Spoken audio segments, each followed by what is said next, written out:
Bien amigos, muy buenos días, qué gusto siempre contar con su fiel sintonía a través del canal de ustedes, a través del canal del pueblo. Iniciamos diálogo abierto en este día ya viernes 6 de septiembre y hoy nos acompaña el doctor Pedro Ramiro Velasco, asambleísta por la provincia del Carchi, que damos ya la cordial bienvenida. Lo hemos invitado porque mire, me pareció interesante una denuncia que usted realizó en contra de algunos malos funcionarios de Ban Ecuador y que me parece que la corrupción no se la puede limpiar. ¿Qué es lo que sucede? ¿Qué es lo que pasa? Donde vemos que en cualquier parte se aplasta, sale pus. Buenos días, bienvenido. Buenos días, doctor. Muchas gracias por siempre usted también preocuparse por temas que deben conmover no solamente a las autoridades, sino a la sociedad en general. Duele escuchar relatos y lamentos de gente humilde, de gente sencilla, con quienes nos habíamos reunido en semanas anteriores en la Ciudad del Ángel, y contándonos cómo se perjudicó a gente demasiadamente humilde, honesta y confiada. El modus operandi de que nosotros pudimos denunciar ante las autoridades del BAN Ecuador en la ciudad de Quito y lo propio en la Fiscalía General era el siguiente: 3 funcionarios coludidos en esta institución. Cuando una de estas personas se quedaba de gerente encargada, tenía otros 12 personas que hacían la calificación de créditos, de riesgos, y entre los 3, entre comillas, daban créditos a terceras personas. El gerente encargado. Quien se quedaba encargado de la gerencia. Supuestamente. Así es. Y los que estaban con este gerente encargado hacían de la suya. Funcionarios del banco, Los 3 tres. funcionarios. O sea, tenían, no sabían ni el principal, o pues, como nunca hay prácticamente el principal, siempre ponen gerentes encargados. Y ya vamos a llegar a esos temas. Porque ¿cuál era el modus operandi de esta organización? Yo diría organización delictiva, asociación ilícita, delincuencia organizada, porque no se puede calificar de otra manera. Los llamaban a personas humildes diciéndoles que les hagan un favor a estos funcionarios de dentro del banco, que ellos no pueden obtener créditos por cuanto ellos son funcionarios del banco y por lo tanto a ellos no les van a dar los créditos. Pero en cambio, si iban ellos directamente, a ellos sí les daban los créditos. Pero presentaban la solicitud de crédito, pues, supuestamente una tercera persona, le calificaban el riesgo, le calificaban el crédito y le otorgaban el dinero. Luego de otorgarle el dinero, que hacían a las afueras del banco, de la agencia, en la esquina, en el parque o en un domicilio, inmediatamente les retiraban el dinero que les habían ya entregado del crédito y ellos prácticamente se quedaban con esos valores Y este económicos. crédito, por ejemplo, son los créditos para la parte productiva, es decir, Para a veces créditos emprendedores, creía que productivos. se ponía al 5% de interés. En efecto, imagínense que hay un caso extremo, que esto sí no tiene perdón absolutamente de nadie. Una persona muy humilde que se dedica a lavar ropa, que tenía un ingreso aproximadamente de unos $5 diarios para su subsistencia, para con las justas vivir con su familia. A ella le hacen sacar un crédito de entre 15,000 y 20,000 dólares, haciendo aparecer como que esta persona tenía bienes, como que esta persona tenía propiedades de donde responder, Terrenos. y no tenía absolutamente nada, no tenía nada. Y luego no se enteran inmediatamente, sino que luego de varios años se enteran, porque los que solicitaban los créditos, que eran a la postre los mismos del banco, los que se beneficiaban, ellos se comprometían a pagar los créditos. Decían, no se preocupen, nosotros vamos a pagar al día, vamos a estar ahí, ustedes despreocúpense. Créditos del 2018, 2019 y hasta el 2020, les notifican recién en el año 2023, el año anterior, ya con juicios coactivos a las personas, confiados totalmente después de haber pasado varios años de que supuestamente esos pagos estaban Iban al a día. pagar con el jabón porque no tenían No tenían terrenos. lastimosamente con nada, y eso duele. Por lo tanto, les notifican con esos juicios coactivos y ahí recién se enteran de que estaban debiendo dineros que ellos nunca se beneficiaron. Pero aquí también hay una irresponsabilidad del banco, porque tenían que despertar alertas tempranas. Si no están pagando los Pero créditos, es algo raro, ¿no? Porque si vas a sacar este crédito, yo presento escrituras, pues, justificativos. es que ahí Ellos cogen todo, les avalan sin tener nada. Es que ahí va precisamente estas asociaciones ilícitas, delincuencia organizada, porque hacen uso doloso de documentos públicos y privados. Hacen aparecer como que tienen bienes. Es decir, hay una serie de delitos que la Fiscalía tiene que investigarlos y sancionar drásticamente, porque les hacían firmar, las personas humildes iban y solamente estampaban su firma y los otros tenían listo todas las carpetas listas con documentos forjados de que había respaldos de bienes inmuebles, de bienes raíces. Y después se echaban prácticamente la irresponsabilidad de decir, nosotros no hicimos el crédito. Y cuando iban a supuestamente a verificar o notificarles de los no pagos, era evidente que no les iba a llegar nunca ninguna notificación porque ellos mismos manejaban la documentación al interno del banco. Y la guardaban. La guardaban, se la escondían. Por eso nunca se enteraron, sino desde el año anterior, en donde empezaron lastimosamente a preocuparse. Y hay casos mucho más graves, doctor, porque hay personas que estaban trabajando en instituciones públicas y privadas de los supuestos beneficiarios del crédito y después van a la central de riesgos y en la central de riesgos no sabían el por qué estaban prácticamente confiscadas algunos recursos económicos, sus remuneraciones y la mayoría de ellos salieron de los trabajos de instituciones públicas y privadas. Por ello nosotros tomamos como propio estas denuncias y fuimos con un grupo de ellos, de perjudicados, al Ban Ecuador. Hablamos con las autoridades del Ban Ecuador y les expusimos este caso y se presentó la denuncia respectiva. El Ban Ecuador a nivel nacional ya iba a disponer inmediatamente una auditoría financiera contable, porque es lo primero que cabe, porque ni siquiera sabemos el monto exacto del perjuicio. Y hay que entender que este perjuicio no es del banco, es de los ecuatorianos, porque es banca pública, esos son recursos de nosotros. Y no puede ser que alegremente 3 personas vinculadas a la institución... ¿Y usted cree que esto es una banda orquestada que puede ser a nivel de país, que pueden estar haciendo ese tipo de circunstancias? Porque solitos no aprenden. Esto yo lo he dicho y lo ratifico hoy, de que esto debemos entender que no solamente pasa en esta institución, pueden pasar en muchas agencias es la punta más. del ovillo para llegar a la madeja. Claro, y lastimosamente, como no hay autoridades preocupadas, como no les importa, solamente llegan al cargo, ven que su remuneración está asegurada y no les importa si esos recursos se pagan, no se pagan, si los créditos están siendo orientados a la actividad que la solicitaron, actividad productiva, agrícola, ganadera. Hay mucha gente en nuestra provincia que solicita créditos y les ponen tantos obstáculos. Gente honesta que sabe pagar sus créditos y les dicen, falta este documento, no puede acceder, usted no es sujeto de crédito. Mientras que con la facilidad de estas personas que cometen delitos, inmediatamente en 24 48 horas estaba aprobado un crédito. Estos tiempos récords. Desde ahí nomás debieron despertarse ya las alarmas serias de preocupación. Por lo tanto, luego de la actividad que hicimos de la denuncia en el Ban Ecuador, llegamos nosotros a la Fiscalía. Porque también tuvimos comentarios de que la Fiscalía, la representante fiscal en Espejo, ni siquiera quería recibir las denuncias a los perjudicados. O sea, ¿cómo puede ser posible que no opere ni siquiera la administración de justicia y por eso a veces se desconfía de la justicia? Entonces, claro, se desconfía. Esa es lo que siempre hemos dicho. Como hay buenos funcionarios, hay pésimos funcionarios. En efecto, nosotros llegamos a Quito directamente a la Fiscalía General y hablamos con la Coordinación Nacional de Asesoría Jurídica para decirles que hagan el seguimiento de este caso y de otros más que están acá en la provincia. Y ya están haciendo el seguimiento desde Quito precisamente para que no se quede en la impunidad. Porque lo peor que puede pasar en una sociedad que se cometan delitos y queden en la impunidad sin sanción, sin castigo y muchas familias destrozadas económicamente, financieramente, y es más, destrozadas hasta el propio núcleo familiar. Y adicionalmente es un tema mucho más grave de lo que le voy a comentar. Habían garantías que se cruzaban y les permitían que se crucen. El hermano en favor del otro hermano, el primo en favor del otro primo. Y hay miembros de hasta 5 o 6 personas de un mismo núcleo familiar que están involucrados en estos créditos aparentemente vinculados. Ahora sí, la Fiscalía aquí no quiso receptar, sobre todo en Espejo, receptar este tipo de denuncias. Toca hacerla en la Fiscalía General a nivel día del país para que se investigue y que sancione. Así lo estamos haciendo, doctor. Nosotros no nos quedamos cruzados de manos y confió la gente en nosotros y estamos respondiendo y estamos haciendo el seguimiento.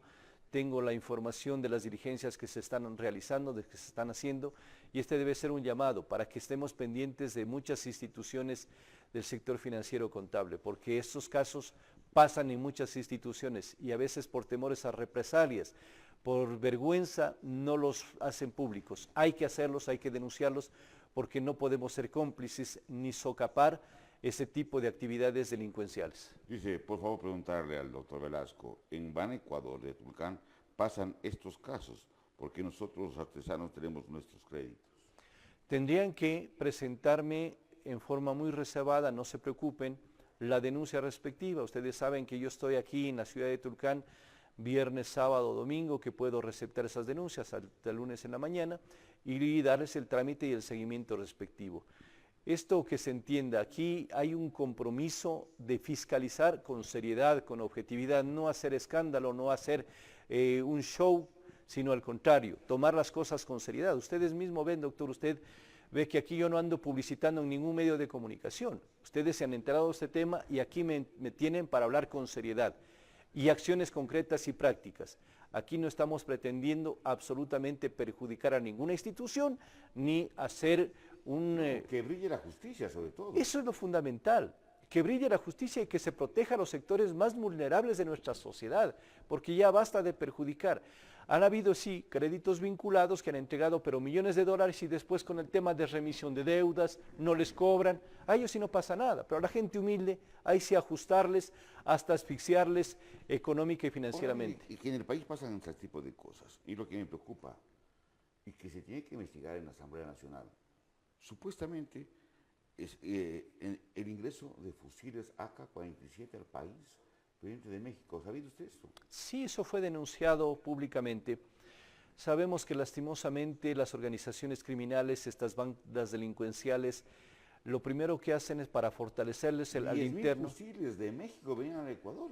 Para fortalecerse al interno del país, estas organizaciones criminales, sus actividades delincuenciales, lo que hacen es proliferar el tema del narcotráfico, porque saben que ahí tienen recursos económicos y que pueden comprar armamento sofisticado, inclusive más sofisticado que las propias Fuerzas Armadas y la Policía Nacional. Fusiles chinos AK-47, que fueron interceptados justamente en El Salvador. Fueron precisamente en un gobierno que está combatiendo duramente a la delincuencia, que está combatiendo a estas organizaciones criminales, como es el gobierno de Bukele. Por lo tanto, nosotros tenemos que estar alertas. Lo que pasó el día de ayer, estimado doctor Jorge y ciudadanía, en la cárcel La Roca, el de que se aterrice un dron cargado de explosivos, ¿para qué era el objetivo? Precisamente para pretender mover a quienes están al interno de este centro penitenciario a otras cárceles, que ese es el objetivo fundamental, decir nosotros no queremos estar en La Roca. No ha cambiado nada. Están las organizaciones criminales con todo y lastimosamente si hay organizaciones políticas que están también auspiciando este tipo de acciones.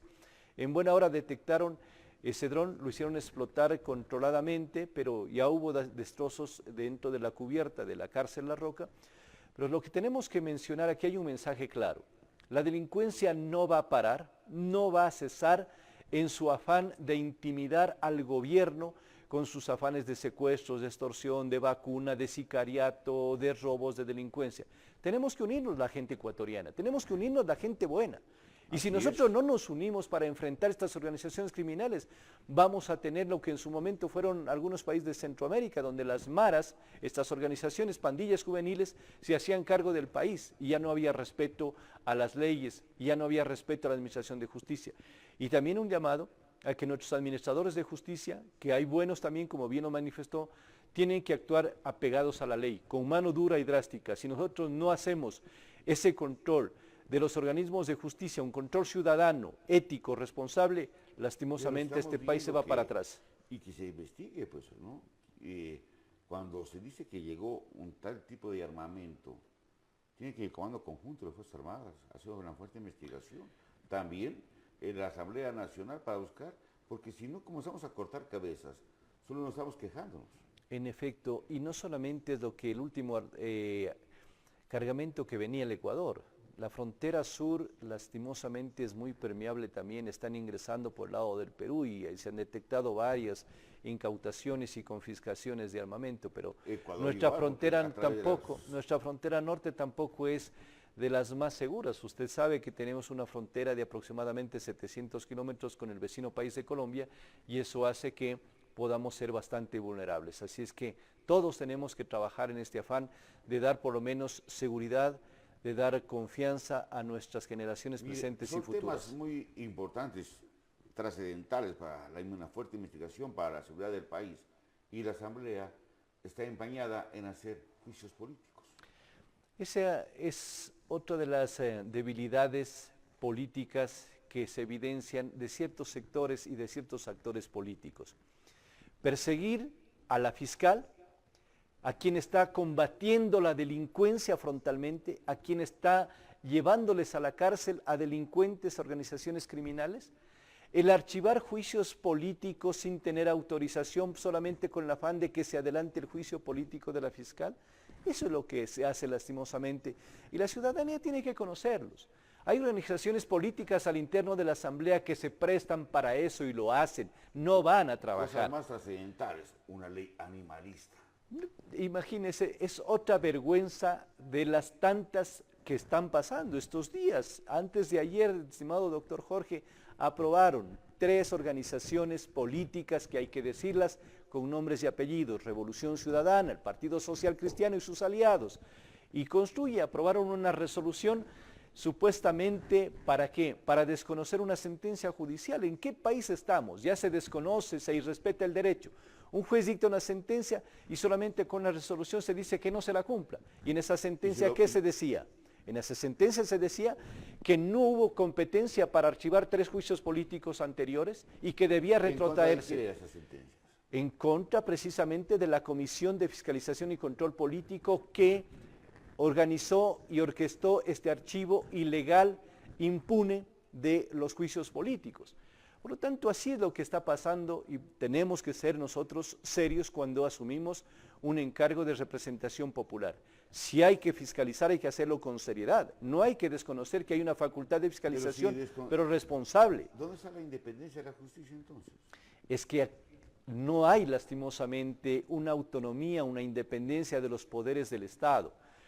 Cuando se creó este Consejo de Participación Ciudadana y Control Social se le dio muchas competencias y ahí lastimosamente se metió la mala política, se metieron las influencias políticas de organizaciones que en estos días inclusive el Consejo Nacional Electoral, usted ha de haber escuchado, doctor, y el país lo sabe, fueron destituidos los vocales del Consejo de Participación Ciudadana y Control Social que recibieron apoyo político de organizaciones que no debieron hacerlo, porque se entiende que quienes van a esta instancia de participación ciudadana y control social deben ser apolíticos, no tener una vinculación ideológica, tienen que ser ciudadanos honestos, probos y transparentes, porque tienen en sus manos la gran responsabilidad de designar las más altas autoridades del país. Pero así está pasando lastimosamente, pero ahí tenemos que estar pendientes. Mire, porque las cosas son muy difíciles. Hay temas, por ejemplo, del sector que está viviendo el sector ganadero y lechero. Están viviendo temas muy duros y a ustedes están acusando que usted les ha dado la espalda al sector lechero. No, al contrario.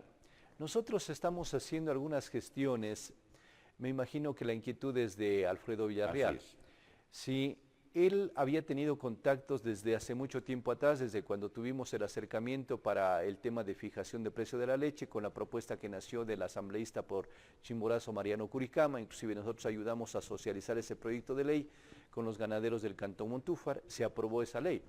Pero hoy lo que denuncia, y me parece bien acertado lo que ha hecho Alfredo, es hablar con las autoridades nacionales, pero cuando hay un poder omnímodo de esos sectores grandes, como que el sector pequeño queda desprotegido. Es como frontera que decíamos hace un momento, siempre va a haber esa filtración de productos del otro lado, ese contrabando, que debe existir más control. Hemos estado pidiendo una audiencia con la autoridad del Ministerio de Agricultura y Ganadería, el Ministerio de Agricultura y Ganadería, y todavía no nos conceden. Estamos a la espera de eso. Y el momento que tengamos, precisamente se hará el acercamiento para ir con los representantes. Pero aparte de eso, nosotros nos hemos reunido con otras organizaciones. Por ejemplo, con el presidente del Centro Agrícola del Cantón Espejo. Estamos trabajando en varias iniciativas y justamente a la que se refería usted hace un momento, en la protección de la actividad agrícola ganadera, para combatir estas exageraciones que se pretendían incluir en la ley animalista. Entonces sí estamos en esa línea. Nunca vamos a dar espaldas a la gente, al contrario, nosotros estamos siempre del lado de la gente buena y trabajadora. Mire, y que hay una cosa que es preocupante, la situación del contrabando y sobre todo la situación de las industrias lácteas, que mire que ganan grandes cantidades y al ganadero prácticamente le dan migajas y a veces se quieren valer de un valor y un precio histórico y a veces les bajan ese valor, cuando el precio real está en 50 y algo centavos por litro. Así salió aprobado en la ley que fue en el periodo anterior, la fijación del precio, pero hay ciertos condicionantes que se inventan, los colocan los industriales, los que tienen mayor peso económico, en perjuicio y en desmedro de la economía de los pequeños ganaderos. Pero precisamente eso es lo que queremos articular con las autoridades que tienen la competencia de este control. Muy bien, y creo que es necesario, sobre todo cuando hay trabajo, hay que combatir donde sea la corrupción, y creo que todos estamos inmiscuidos, y cuando hay este tipo de denuncias hay que hacerlo, porque lastimosamente, si no, estos delincuentes siguen tomando cosas a su manera, el atraco a su manera, y como no hay quienes digan nada, pues prácticamente se vuelve como un modus vivendi la parte de esta gente estafadora, se puede decir. Lo vamos a hacer, doctor. Oportunamente conversaremos de otros temas que también nos estamos impulsando sobre esos temas de fiscalización, y nuestro compromiso precisamente es con nuestra gente, con nuestro pueblo, porque no puede ser de otra manera que nosotros miremos impávidos el perjuicio y el dolor ajeno. Al contrario, lo tomamos como propio y vamos a llegar hasta las últimas consecuencias. Para terminar, hay una cuestión, ojalá se puedan unir todas las autoridades. La delincuencia aquí en el Carchi está creciendo, y no sé si hace falta mayor fuerza o efectividad policial o militar, equipamiento, pero nadie dice nada, y la ciudadanía está muy preocupada por el alto nivel de inseguridad creciente en la provincia.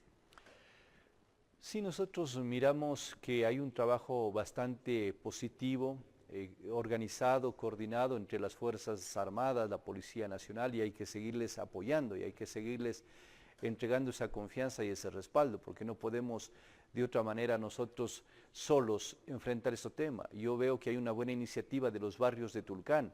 Los barrios de Tulcán se han unido, y yo he participado en alguna reunión que me invitaron precisamente de que el trabajo no solamente puede ser de estas organizaciones institucionales como Fuerzas Armadas y Policía, también tiene que hacer la organización barrial.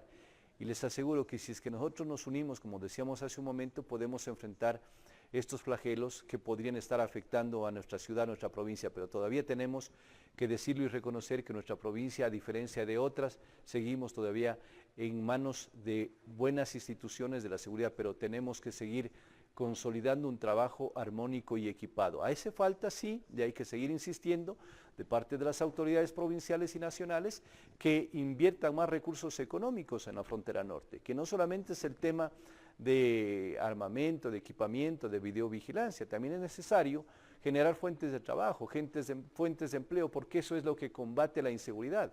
Hay mucha gente que no tiene qué hacer, en qué trabajar, cómo despuntar en sus actividades económicas, y a eso hay que apuntarle también. Dice, pero ni la policía en Egipto lo hacen, dice el doctor Mejía. Le hace falta un buen gobernador que no sea un figurete, sino de acción y liderazgo. Las cabezas son las que llevan adelante a las instituciones, a la provincia y al territorio. Yo pienso que es importante esta reflexión que se hace. Si nosotros queremos que desarrolle un cantón, necesitamos autoridades comprometidas, necesitamos un desarrollo provincial, autoridades que tengan liderazgo, que entiendan la problemática, y lo propio a nivel de seguridad. Yo creo que es fundamental que asuman este rol quienes tengan conocimiento de toda la provincia y que se comprometan a hacer todos los esfuerzos para devolvernos seguridad. Pero tiene que haber una acción de la justicia. Y le digo esto porque usted denunció también una vía, justamente por San Juan de Lachas. Así es. Y hasta hoy esa denuncia está hecha, pero hay que caer los culpables. Están trabajando ya. Por eso le digo que hemos de comentarlo oportunamente. Están trabajando, yo no me quedo solamente en la denuncia, voy hasta las últimas consecuencias. El Contralor dispuso un examen especial de auditoría, está trabajándose en eso, y vamos a ver responsables. Ya van a caer muchas personas, y van a caer responsables porque no solamente son autoridades nacionales, porque también habían autoridades zonales que estaban en el ministerio. Y que también... Ojalá no llegue a las tinieblas, porque eso es lo grave, claro. ¿no? Porque ahí de repente llega la oscuridad, y eso cuando ya saben, aquí hay gente metida en esto, ojalá no llegue a las tinieblas. Ahí vamos a mirar por qué, porque le digo, ahí había la responsabilidad de los responsables zonales de hacer el seguimiento, la fiscalización. Ya vamos a Y mirar como dice, poco a cuando poco. llega el cuco, las cosas son difíciles. Entonces, Estamos- hay que tratar de combatir y vacunar. Estamos pendientes de esos temas y otros más que estamos impulsando, doctor. Muchas Yo creo que gracias. es importante a usted por su información y creo que así se tiene que trabajar y felicito a usted su accionar, porque esa es la tarea que le ha dado a usted el pueblo ecuatoriano, el pueblo carchense, justamente de actuar cuando se tiene que hacer y decirlo cuando se tiene que decir. Muchas gracias, A usted doctor. por su presencia. Buen día. Vamos al corte comercial y estamos con más entrevistados.